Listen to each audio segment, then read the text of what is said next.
Imagine this. You're posting consistently, you're tweaking your brand strategy, and just doing everything to show off your skill, but nothing seems to click. And I think you have a trust problem. Make your ideal client see themselves differently through content, solidify your image, your brand image in their head, so that you become the go-to authority. Still destroying the old identity that your ideal client carries, but basically also planting your brand beliefs, the beliefs that make them like see themselves in their journey differently, so that they also see you as an authority in the process.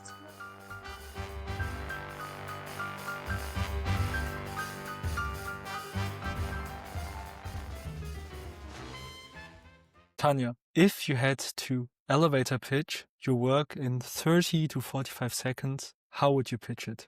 Starting off creative. What's going to happen next? Oh my God. Okay. Imagine this. You're posting consistently, you're tweaking your brand strategy, and just doing everything to show off your skill, but nothing seems to click. And I think that's because your brand isn't rooted in trust. And I can help you do exactly that by changing how your ideal client sees themselves through your content, naturally leading them towards your offer and like taking them into every step in your offer transformation, so that they buy into your brand beliefs even before the pitch lands. I think that was like 30 seconds. I think it was 30 seconds, but I forgot to say, like, if you want to become the go-to authority, hit me up or something. yeah, this was very exciting. So one of the main topics I heard like from the pitch was trust. So if you had to describe trust in like your own words or like brand trust, how would you describe it? I think trust has become a buzzword on X. We can all agree. I mean, when I was starting out, this wasn't even like the trust economy wasn't even like booming as it does now, as it is now.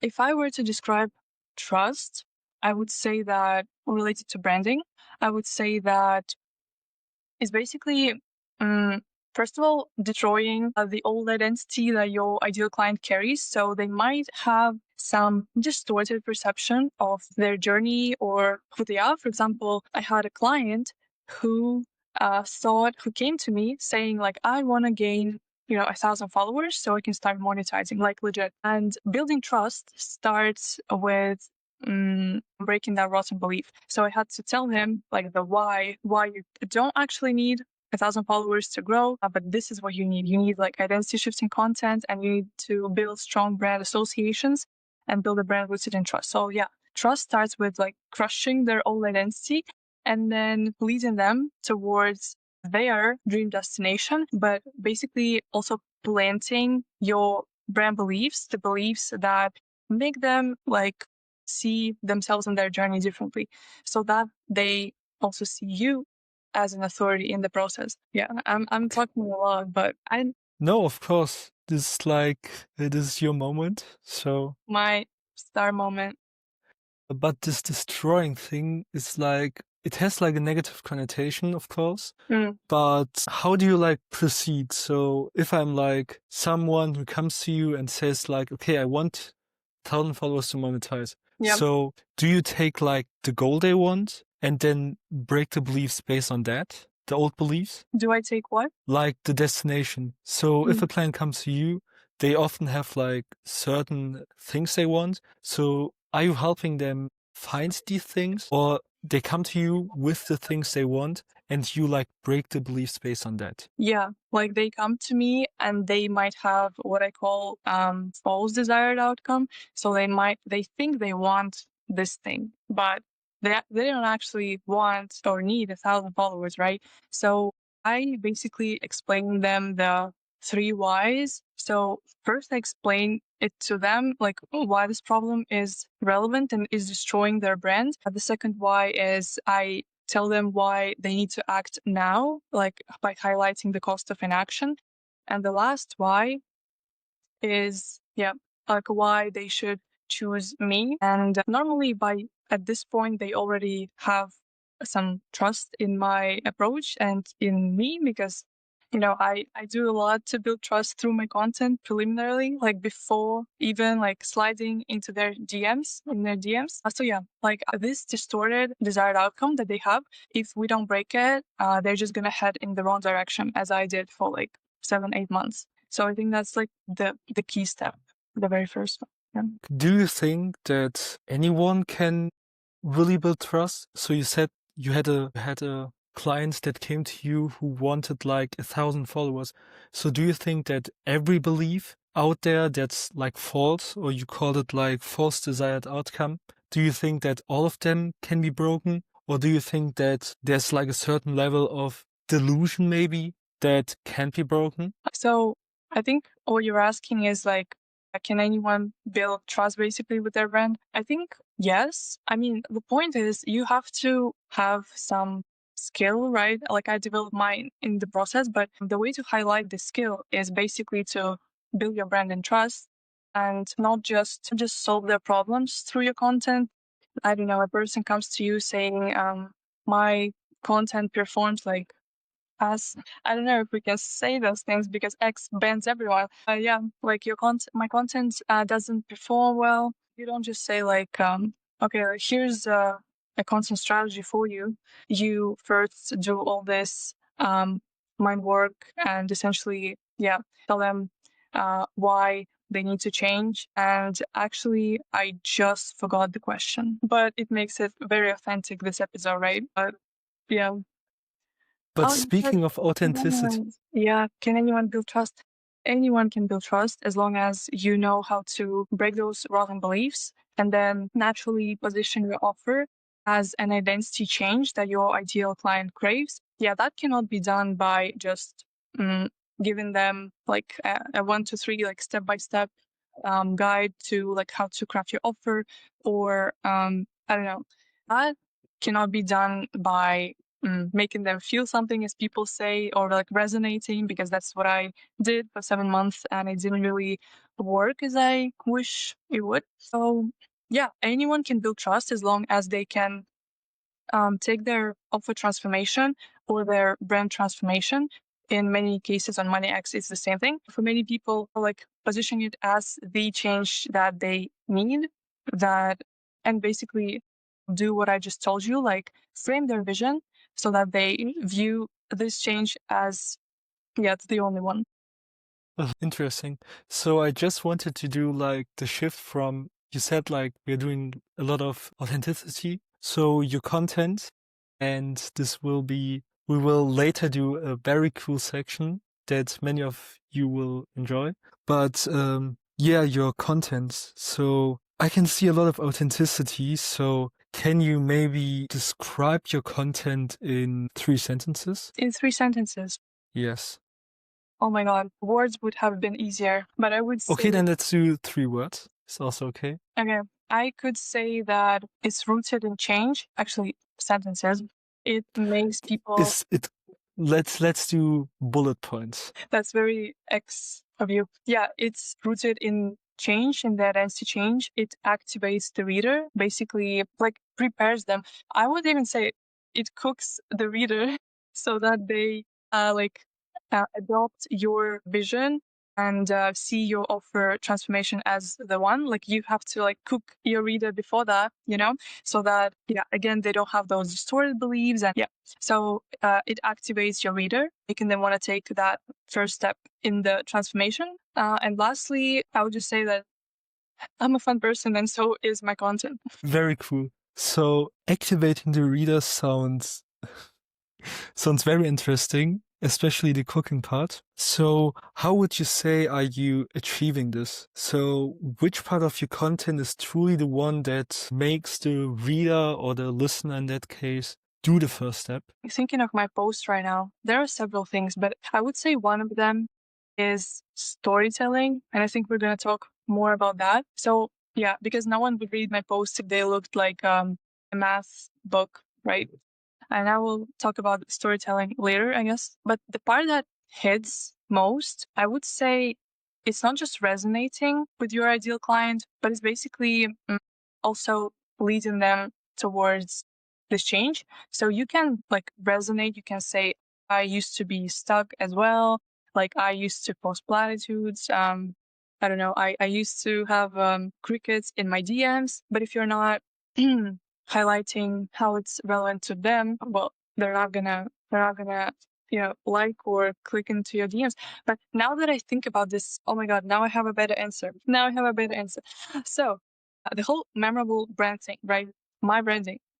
It's the whole point is to make your brand image solid in their minds. And for example, the analogy that I love here is your ideal client.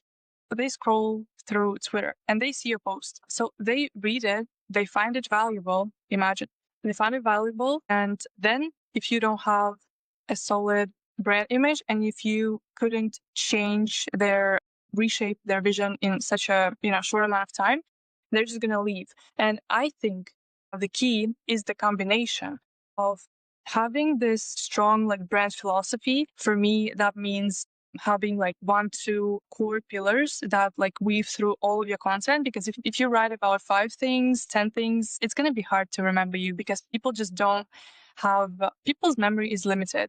They will not remember everything about every stranger. So the way to really get stuck in your reader's mind is to pick those core brand pillars that you will weave through your content and use that to tell your message and basically reshape the way they think about their journey. For example, from starting, how they view the problem, to presenting them with the next steps, but highlighting how they will lead them towards their dream life. So it's the combination of having a core thread, a brand core pillars that would, weave through your posts, and this building trust by basically reshaping their vision completely. And I say this all the time, you can shift beliefs, but shifting identities, which is part of my branding, is different. Because when you shift beliefs, for example, you can say platitudes are I used to post platitudes are bad, don't do that. That, could create some belief shift. People see, this person tried it didn't work, but they're not going to take action.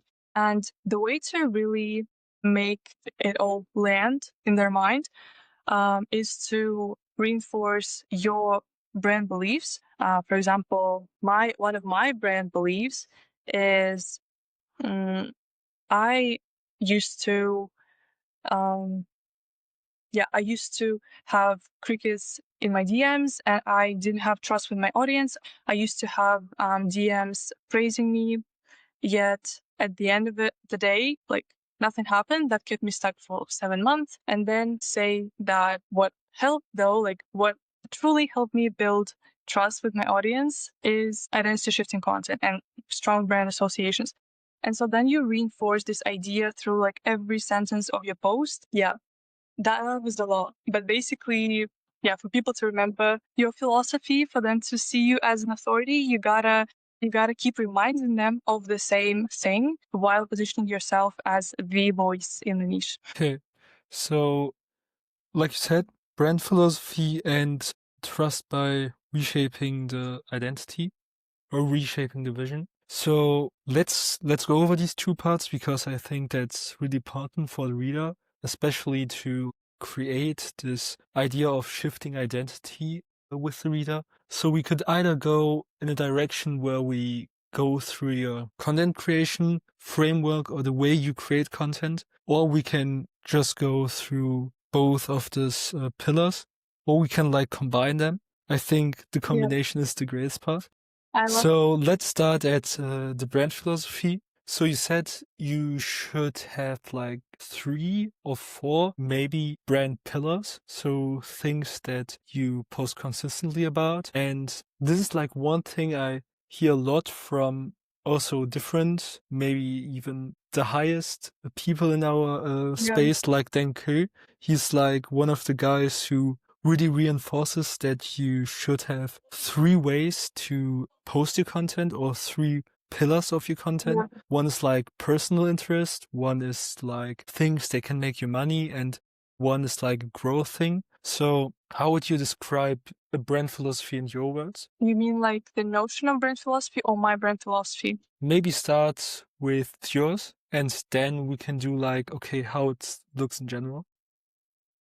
So my brand philosophy is about taking the image of your brand and implanting it in people's minds. Basically, make everything possible to create a folder in your ideal client's mind with the name Tanya, so that every time you provide value, any sort of value, or every time in your post that you trigger a small identity change in your ideal client or a mindset shift in your ideal client, they can like take that and put that into, the tiny folder. And that's how, like, with time, over time, trust is going to compound. So basically, my whole philosophy is to combine your unique angle, your unique philosophy with trust building so that, one works for another and you become the authority by just leading people towards this change and like everything you share, putting that into their mind. Yeah.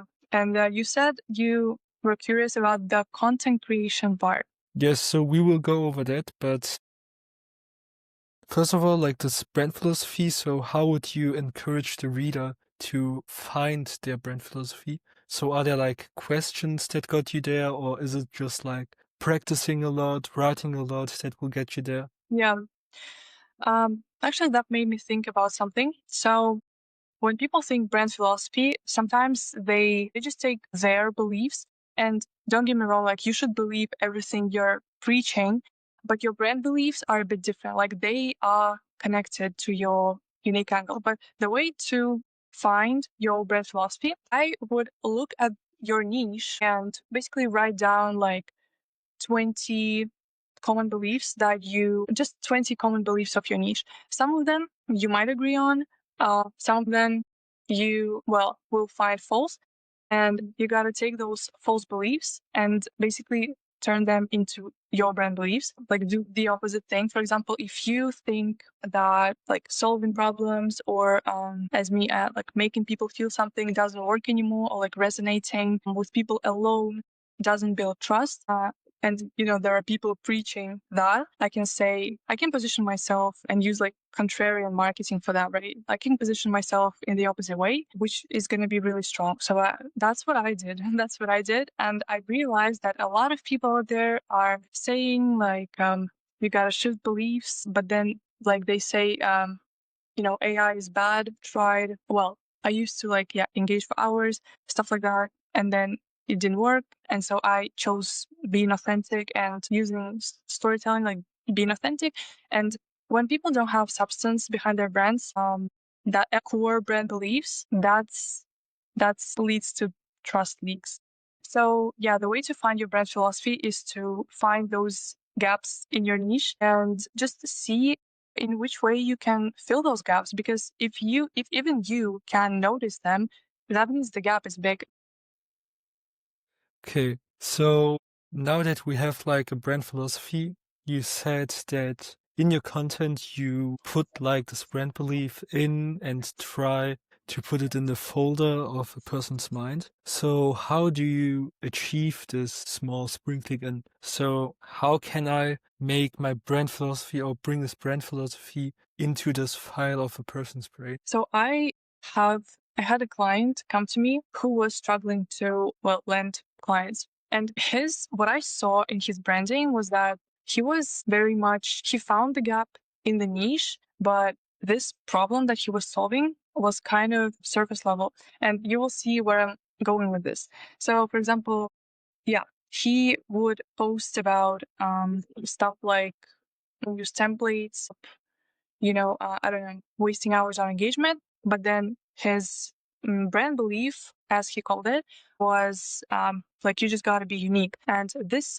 brand belief will never like get ingrained into the minds of your ideal client, because it was not rooted in the real problem in the first place. Like the problem is not that your ideal client is posting I don't know, using templates or using viral hooks. That is not the real problem. The real problem is that they don't even know how to position themselves. They don't know who they're talking to. They don't know, like, beliefs their ideal client holds. So I think the first step is to really look at connect your branding to an actual problem.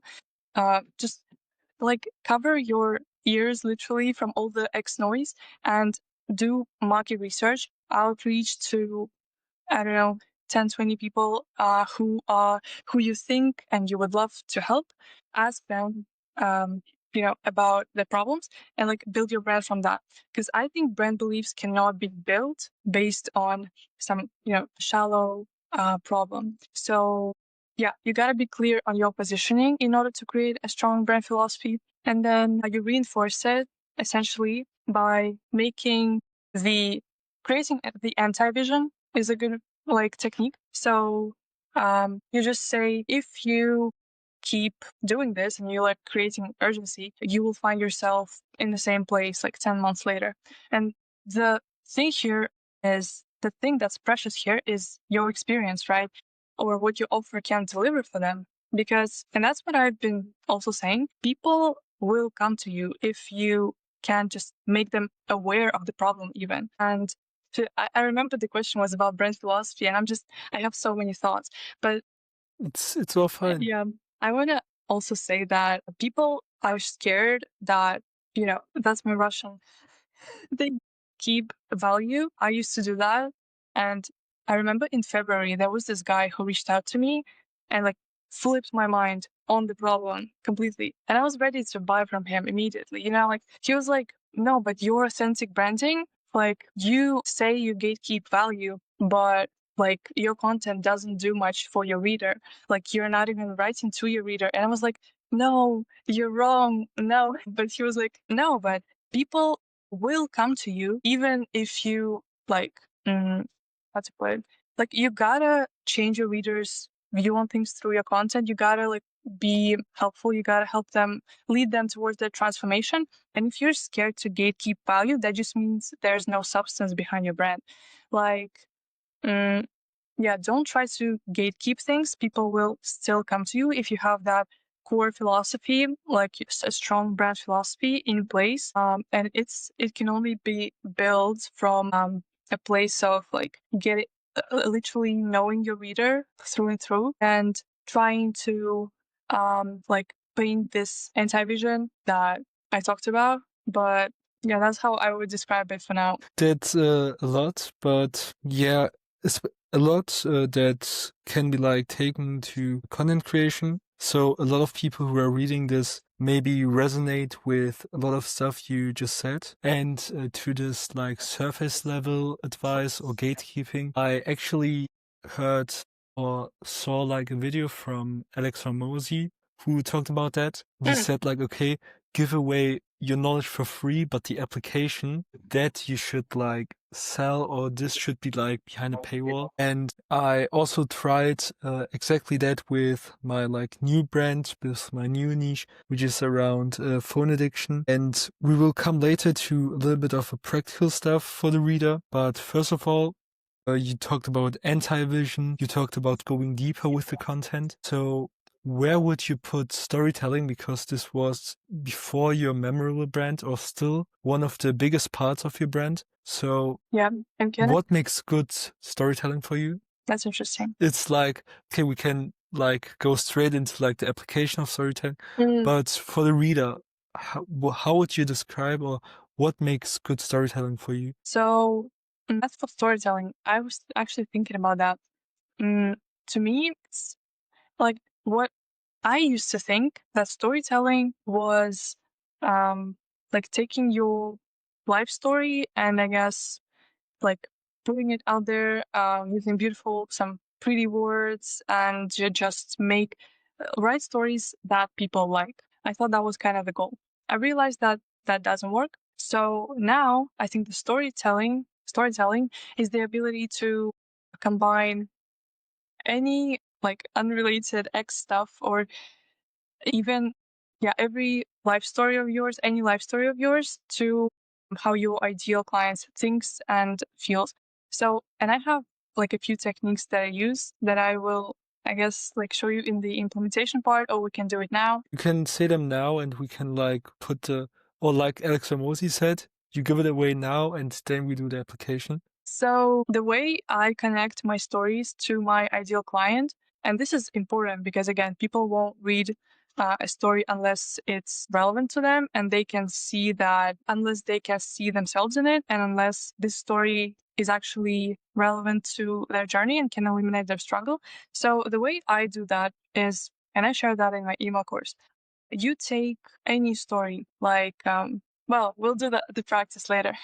You take any story and you extract, you distill some emotion for them, some frustration emotion better, because like the whole purpose of like belief shifting content is to first announce a problem your reader has. So I try to go with the stories that, you know, have a frustration emotion in them. And then you analyze first your ideal client's pains, and then you distill some emotion from each pain. And so you can basically connect the dots. So, for example, I can say, like, a story. I missed my train today because I live in Germany and Deutsche Bahn doesn't come. I missed my train today, and like I was running towards it. I was late to an interview because of it. I lost a potential job because of it, and like I felt frustrated. Like I was running. Like it was the train was leaving and I was like running towards it. And it felt like I was chasing, the chase was meaningless. So basically, the emotion here is like frustration and like you're chasing something, but you know, you're still in the same place. So you can take that, you can take your ideal client's pain, for example, like they've been chasing success and no matter how much they run, they feel frustrated. And you just kind of bridge that. And when I found that little trick, it changed the whole game for me. I think I can connect like anything. I think I had a post about like your kids absorb like information like sponges or something. And you can say like your ideal client does that too. Like they absorb everything you say. You're like their parent. Like, yeah, there was some post like that, but this one is not so much about emotion. I love the emotional ones more because they hit right at their heart, land in their mind, and everything you say after, they're already hooked. So they will listen to it, they will read the whole post, and yeah, they will just read what's after that. So you basically need to make the story relevant to your ideal client in some way. And I think this emotional technique is the one that I use like most often in storytelling. Okay. So very interesting and a very good example, I think. Thanks. But a lot of like emotion, frustration, and everyday situations. So let's say I'm a totally new person on X and I want to create like content that's memorable. Is it like more, or how to describe it? How much practice do I need to do it like on the level you're doing it? So you said like, okay, I can basically connect anything with anything. And I tried a lot of that in the past, but most of them became very abstract. So how do you think is like the learning curve of that? Well, I guess the question that you asked first though was like about how many times you have to do this or something. And I think Yes, like the learning curve. yeah, So I think well, first of all, you obviously have to master your writing. And it took me I posted a long form almost every day for 7 months. So that really helps. And for a beginner, is the question like, oh yeah, how to connect, how to not make your stories abstract, right? yes, so we could go like into the process of how to not make it abstract, but I was more like on the, like you said before, almost 7 months. So how long is this process of creating content and planting the idea in the mind? So how's the shift? How fast is it happening? When should I like consider maybe quitting? Or should I ever consider quitting? So how is like this whole experience or this Yeah. user experience of memorial branding? So I would say that, well, I know a lot of people on X. I'm sure you do too. And some of my friends, they monetized like at months 4, some of them even earlier, honestly. And by this time, we all know that the amount of followers that you have doesn't really mean that much as you would love to. It As for the learning curve, I would say that month one would all be about like sharpening your positioning. So you basically pick your unique angle, the one that not just like fills the niche gap, but also is deeply rooted in your beliefs as well, but you kind of make them your brand beliefs. But basically a unique angle that's not like magnetic branding. I will help you write, magnetic stories. That's a bit abstract. Like you need some core pillars again. And you can only figure that out, well, with a mentor, or if you don't, you can just start writing and writing, see where your content falls. I know some of my friends do that in their coaching because that helps eliminate the misaligned content and brand type thing. But I would say just make your core brand belief specific enough and actually connect it to a relevant problem. Yeah, that's what I was saying. So month one is all about the foundation, and that's what I also teach in my coaching program. Month two would be about well, again, that's I really like recommend getting a mentor. I regret not having a mentor, okay? But in month two, I would craft an offer, like a low, not low effort, but like a no-brainer offer.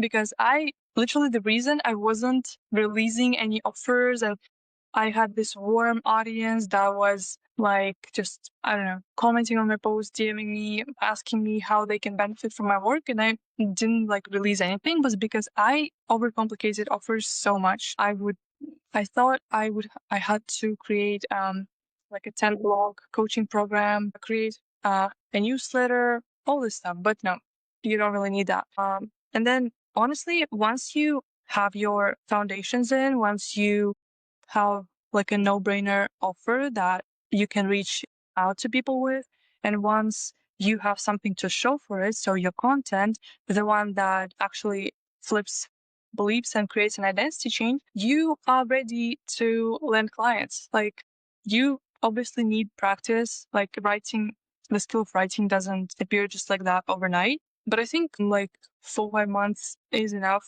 to get you going. And I know people again who like do it quicker, but yeah, like there's literally X is kind of flexible in this regard. You just have to be clear on a certain amount of things on, yeah, and you can do that with a mentor better than alone, as I learned. Okay, this like sounds very tangible, and I would kind of like to go through the process of creating all of this. And let's say I'm a totally new person on X, and we have to go through like this process you just said. Or we can do it like on my brand. So I hope a lot of people know what I'm doing. So I'm basically trying to help people regain the time and focus through or by beating their phone addiction. So very broad topic, but I have like a few, like you said, brand philosophies. So ideas that distinguish me from others, like my dopamine detox, etc., etc. So let's go over the process. I'm like one of the clients of you. I just came and we have like our first call. So we don't have to do like a call, but how would you like do that? Let's start over there. And so first, I would analyze your profile for potential trust leaks. And usually they are visible right from the first second when I look at people's profiles. When I look at their banner, I would say that your banner has to represent not like, what am I thinking about magnetic writing? I'm sorry that's someone's branding. But basically your banner should represent a transformation. For example, I think I found that as the best way. For example, for you, that would be like become, I don't know, addiction free, but I would root that more into like the desires of your ideal client, like what do they really want, and kind of say like become, that insert that desire or that version of them without and their pain point. For example, without like spending. What are some of your ideal client pain points? Pain points, time loss, stress, like I said, time management problems, but also like trying to get work done, but getting distracted. So distraction, loss of focus, loss of like purpose. Okay, so let's create one of your brand beliefs. Why not? A brand belief is basically consists of a pain and desire. Well, it usually includes your ideal client's pains and desires, and it's connected to your experience. So for example, for you, look at what's your ideal client's biggest pain point. Let's start with that. So their direct pain point is distraction, but the thing that's underneath that is a broken dopamine system. Okay. And have you maybe followed any, well, common niche advice? Like, what's the common niche advice? Or maybe, like, what is your ideal client is currently doing that keeps them stuck? So they try a lot of surface level advice. So turning off notifications, putting the phone in another room. So all of this is, yeah, maybe doing something. So I'm like writing a post right now that's talking about exactly that. So this is like surface level advice that works maybe once, but isn't deep enough to truly Change that. make like an identity shift. Yeah, you're speaking my language. I love that. So that would be the first part of your brand belief. So sharing, your own experience or basically what your ideal client is doing right now that keeps them stuck, and then connecting it to their pain. I will show you the sentence. And then the last part of your brand belief is the shift and where it led you. So since we're talking about your own experience and you've been in your ideal client's shoes, what was the shift? Like, you realized something and then, So like the moment that like turned everything yeah, around. but not like explaining the moment in detail, more like, but then I realized type of moment. You realize, Okay. well, So then I realized my dopamine system was broken, and then I started working on that. so how would you like combine all of that? Start with your own experience. Like, I used to do this and that, but um, then your ideal client's pain point, your pain point, but that, kept me distracted. And can you like form the sentence? I used to follow surface level advice from Instagram Reels What kind? until I realized that the problem was much deeper and I started working on my dopamine system. I would say brand belief should be more specific, like what kind of advice, and yeah, that kept me. And then like basically highlight the emotional part as well, but that kept me, I don't know, distracted. I maybe like lost connection with my friends. Like, that is like the bridge. Well, actually, that's the moment before the shift. Yeah, so the pain, like highlight the pain more, and in the first part, really say what kind of advice that was. So I followed Instagram Reels that taught me to put my phone in another room. I did it, I failed, and I became slowly but surely purposeless in life. No, Yeah, maybe that's too deep, maybe a little bit less harsh. it's okay. It's if that's Let's say I wasn't believing in myself anymore until I then found this amazing method that shifted everything. well, that's what you can do with that's what one brand belief looks like, and you can create one from every pain point of your ideal clients. So I think that's pretty cool, and you can then like integrate into their content. But yeah, Okay. that's like the very important part in creating your memorable brand, having those strong pillars. So very cool exercise. Amazing that you like explain it that well. Thank you. And wait, one thing that I didn't say, I said at the beginning that a brand belief consists of pains and desires, but every pain reflects a hidden desire actually. So you don't have to like mention those desires. For example, if the pain is like I'm always distracted, I am losing confidence, like I've lost faith in myself. The desire is just flipped. Like, I want to be confident in myself, I want to have those maybe like social connections, or yeah, that's Okay. it.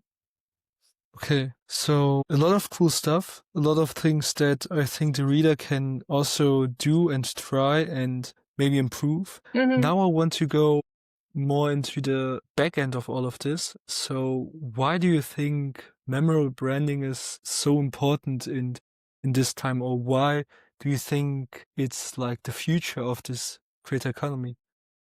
Okay, so I think when we look at the trust economy and how it's evolved, when I was starting X, which was last August, I used to look like this. So people were trying to create trust just purely by sharing personality posts and authority posts. What we used to work doesn't work now. What used to work was what I call trust spikes, which is basically when you see someone posting a Stripe screenshot or something, some proof that they're legit, and then people who read that, they're like, oh my God, this person, they're legit, like they can probably help me. And then you go to their profile and, a trust spike happens essentially because a crush happens in your expectation. So you thought this person was credible, but now you look at their profile and you see that they're posting like two-liners. They say that they can help you write like good content or help you with brand strategy, yet their profile does not correspond to that. And your expectations get crushed, and that's how you lose them forever. Like now, what you should do in the trust economy is build like unshakable and solid trust that compounds and not use those like trust spikes techniques. So your content should really do the job. Don't rely purely on outreach. At least like if you're building a personal brand, you should have something to show for your brand. So yeah, you should be creating solid trust by flipping basically the whole world of your ideal client. So the trust economy, the way it's gonna go, I think we used to have those. Okay, so in autumn we had platitudes. Then in like winter, spring, we started seeing people posting stuff like, "You gotta stop using templates, or you will." I don't know. You gotta stop commenting with AI. You gotta stop doing all of that, and I still see some of that. But I think, yeah, now everyone is getting into the belief shifting theme on Money X, at least. And again, in most cases, it's the shallow belief shifting. So it doesn't really create an identity change. And it just kind of, I guess, makes people aware of what's going on in the niche, but that's not the goal of your content. So I really hope, but that's like the bright future. I really hope that we're going to have more creators actually talking more about the transformation and like using their content as a way to actually change someone's thinking and their life and lead them to their dream outcome instead of just like being a news portal, talking about the niche, talking about how the niche is bad. Use contrarian marketing to your advantage. Use it smartly, not just shit on your opponents. If your only advantage is the way that you're different from your opponents, you don't really have an advantage. Your brand is kind of empty. So yeah, you should have in this ideal future, the trust economy will look like that. Like the majority of people will be doing that. We'll see what happens. I am not a psychic, but I hope for the best. Yeah, so a lot of points that kind of also resonate how I see all of this. So you said like a transformation. So this implies like a process. And finally, one of the Diary of a CEO episodes I really, really, really love and like listen to it almost every month is the one with Simon Sinek. He's like one of the creators on X. I doesn't really follow, but he has like 2 Diary of CEO episodes I religiously listen to. And he also talks about this whole process of this creation part. So sharing more about how you're doing stuff and not really rely. So he talked about AI a lot, but we can also like transfer it to the trust economy. So when a lot of people, so I see it a lot on X that they just say, okay, here's the things I will help you with. It's like kind of like asking AI, you say that we should create more like a deeper connection with our work, with our messaging. So I think that seeing the similarities between you and Simon is like, okay, this has to be the way to go. But I hope you also listened to the episode, or did you listen to it?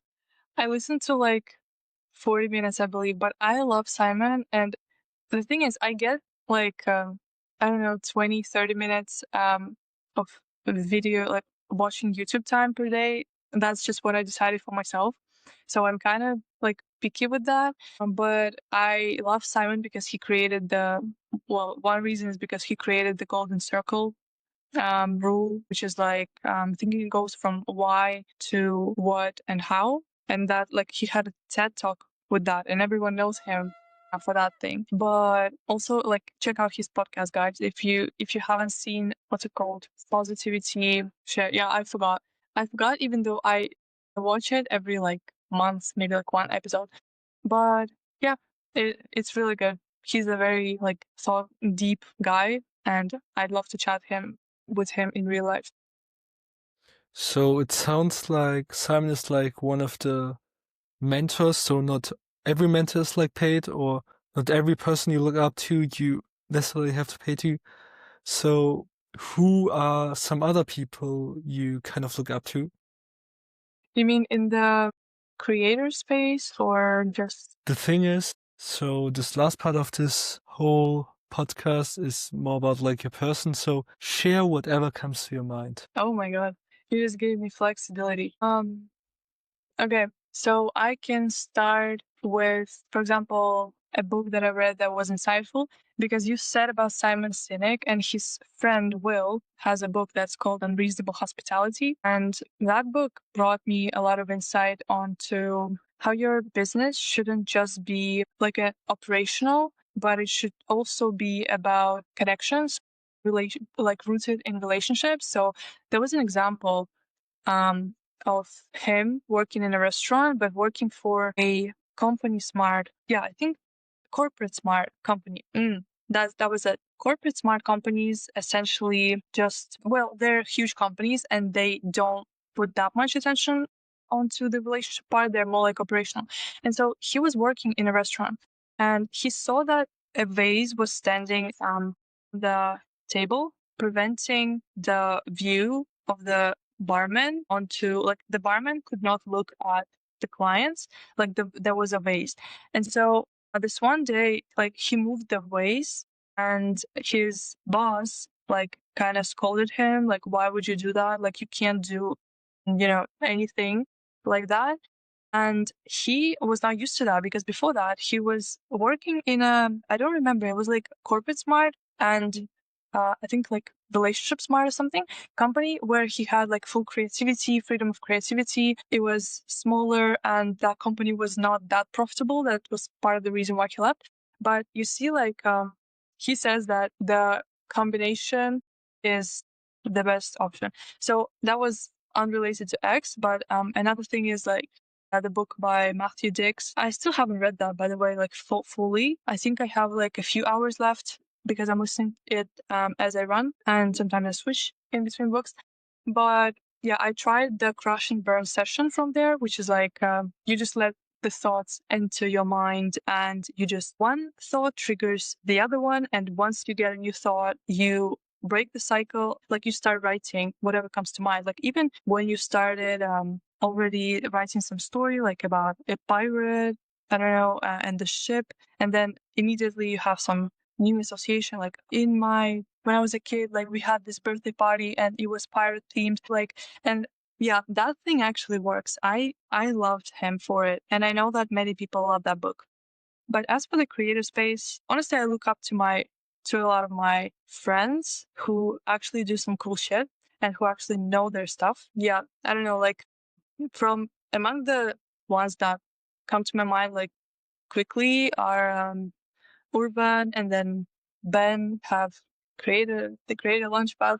Ben Chan, if you guys don't know, You will actually be on one of the future episodes. that's pretty cool. And then I also love watching Daniel Daniel Dallin. Is that his name? Because I always watch his YouTube. But yeah, I'm pretty sure it's Daniel. I always watch his YouTube. He's like a 27 entrepreneur, and he, like, his YouTube videos are so motivating. He travels to everywhere really, and he has I think his company is called Wool or something. But yeah, he just, I want to live that. Whoop. I don't know. I think there's WOP and there's like Wool, but maybe I might be. Whoop is like this fitness band, and Whoop is like this marketplace for digital products. Yeah, no, I think it was something about have to do with courses. Then it's Whoop. Yeah, but I also checked WOP's page like a few days ago, and or like Daniel's, and there was no mention of WOP. So I was like, am I imagining things? But anyways, he's a great guy. You should watch him. Like, he really motivates me to go digital nomading and just make that cash. Yeah. But there's a lot of creators who motivate me, even though I don't go that much on my timeline anymore. But yeah, that's just what comes to mind right now. Amazing. So now I want to do something really creative, and I want to randomly say a few sections of your post and just want a comment on them. Okay, let's do it. Are you ready? Yeah. The comments shouldn't be that long, so maybe like 2-3 sentences. The first one, I just ate 10 credit cards. My brain is plastic. Oh, comments. You mean comments, not actual quotes from my posts? Oh my god, not my It's comments. everything. My comments they have to be hidden. They're illegal. I think that was about, I don't even remember why I said that. I think it was Hussein's now post. Maybe. I think I also read it. Yeah, Hussein is actually one of the guys, Hussein Ibarra. I read his emails quite often, and I'm trying to learn his secrets. So shout out to him if he's watching that. He will maybe also be in a future episode, but Yeah. maybe. A lot of creators are on my list. You're, yeah, aiming high as you should. I love those people. Yeah, that's the cool stuff about this podcast. So I want to create it for the creators. This is like one of the reasons why I interview like people in our space. I could go out and ask like a content professionalist who wrote content for big corps, but we are like more in a circle where we try to sell our beliefs, and therefore I want to pick like these creators who are, I wouldn't say high on the bar, but just in general, cool people we look up to, we engage with. So he is also on my list. That's great. I predicted like 3 people on your list, but anyways, my brain is plastic. That's actually true. That's scientifically proven. I also read something about this recently, but okay. Yeah. Next one. Why did I imagine a baby as a sales worker? Oh my god, as a sales worker. Yeah, someone sends, like, when people comment with gifts, it's actually pretty funny. I think that was the case, or maybe not. But yeah, when people match my energy, I freaking love that, because my posts have crazy hooks, even though I was like against that. Well, not against, but like, I used to write hooks like, I well, I can't say those words here, but a person, and I was like, bro, what are you doing? I harmed a person, or like I had a fight with just crazy hooks, but my hooks are crazy too, I guess. But So I could also put like a hook list for the next podcast episode. We will of course have one more in not the near future, but in the future. Okay. Where we can do a hook list. Okay. But this one is like pretty random. But spaceman, I only know smart man. This is a meme that's circulating right now on TikTok, and even though I'm barely on TikTok, but that shit still gets to me because of my friends, and because, well, I do go there like maybe once, twice a week for like 1 hour. So there's a guy in Russia called, his name is Jan Toples, and he is now a star, like an international star. He has this picture pinned to his profile on Instagram where he's just wearing glasses, and it's a professional picture, like 4K, and he's just like smiling. And in his bio on Instagram, it says like, smart men put good wallpaper on their phone screens or something, and a link to his wallpapers. And there's this photo. And so, like, I don't know, people are just like, smart man, and they're making memes about him, and yeah, he's just making money off of that now. But I used to watch him, I think, as a kid. Okay, and now the last one. You can't walk into a corporate office and say, these gurus are so annoying. Well, now I really want to do that. Yeah, that was related to how X language is so different that you can't say that in the workspace. And that was actually related to my anxious thoughts, my anxiety thoughts, like recent ones. about the stuff I learned on X and the stuff that, for example, my marketing professor was talking about. Like, those are completely different things. And I know for a fact that if I were to like go into, I don't know, L'Oreal or some like big company to work for them as a digital marketer, like maybe my knowledge as it is without like, I don't know, knowing how to do Excel, knowing how to maybe calculate certain metrics or do CEO, that like I was like, damn, I really need to make this my full-time job. Otherwise, I or like learn from external sources. Like, yeah, I mean, I do plan to read a lot of books on email marketing in the future, even more, and maybe potentially even in some future expand to LinkedIn as well. But for now, it's not as fun as X. Amazing. So this was a little section. I hope it was funny. I hope the listener and you enjoyed it. Did you say And it was the last section? no, it Okay. was the last Yeah, it was fun. Haven't seen anyone doing. there will be so much more creative stuff. This is like my playground. That's a good analogy. So yeah, you already talked a little bit about you as a person, and I think that a lot of people who follow your content are truly interested in like the Tanya behind the screen. So just a few questions like Okay. how do you think that memorability or memorable branding changed you as a person or changed your life? Oh my God. I mean, I don't think of it so much as of memorability changing my life, but X changing my life. I can say that, by the way, one thing I haven't mentioned about this whole memorability thing or how it was born is it happened after my flopped launch. I wouldn't say it's like bad or anything. Like, I know some people loved it, some people benefited from it, but I knew that it wasn't rooted this guide that I was creating about like writing techniques. It wasn't rooted in my ICP Spain's, and I didn't really ask anyone like, would you be interested in getting this guy? So that's how I had this like crush, and then this memorable brand thingy was born. But X changed my life quite a lot ever since I started in August. I spent the whole month like engaging, not leaving my house, but that's not still like went out with my friends this year. But I would say my circle has changed.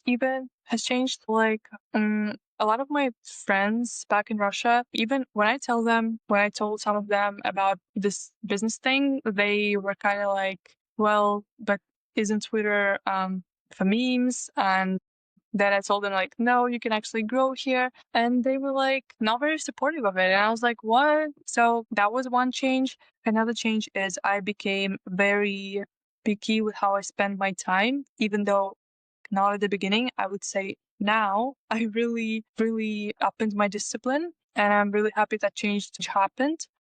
Among other things, well, I learned a lot, obviously. And honestly, that uncertainty that you feel like every day, especially I think the first, again, like 6 months, it was kind of like devastating. You were like, is this gonna work? Is this not gonna work? And like every day is like that. And then you get like 40 notifications of likes and you're like, why is nothing happening? And then again, yeah, you feel just lost. And I think that like improved my resilience better than moving to France. So yeah, and now I'm actually thinking of changing the country just because of doing X, because France doesn't have a digital nomad visa. Spain does. I would love to live in the UK as well, but it's kind of complicated with the visa as well. So we'll see. But now, like everything I do is about making my future, like achieving what I have always wanted to achieve from the start since I started in August. And I think every action of mine is intentional.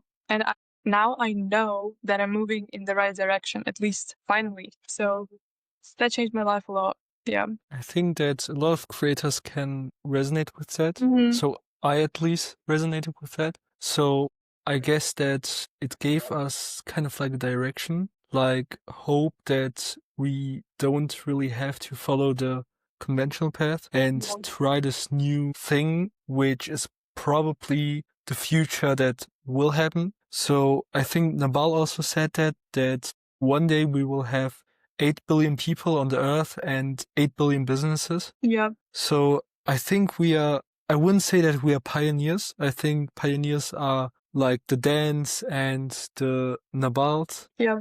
But I think we are still like very far at the front of this whole movement. Yeah. And every minute or every work we put in right now will be so much more rewarding later on. Yeah, those are great words. It got me thinking also about the power of a personal brand. So, for example, I had a few people this month messaging me, telling me how they are on the verge of quitting, and there were some people with mentors, right? And I was just like, girl, like, yeah, you haven't given X a real shot, and I was trying to help her as much as I could. And I think that's the power. Like, you can change people's lives even when they don't know. So, like, for example, when I help this person and I set them on the right direction, eventually, like, that will, turn it into something. But if they kept doing this thing that wasn't working, they would have spent like a lot of time and would have probably quit. So I think it's important, like, to recognize those issues early and just like help people improve and get to where they want to be with your work. That's freaking cool. Amazing. I planned like last question where we talk a little bit about like this down phases, maybe your first launch. But I think that the mood and like this whole energy is so high right now that now is like the perfect time to finish this amazing podcast. Yeah, Thank you, Tanya. I think You were an amazing guest.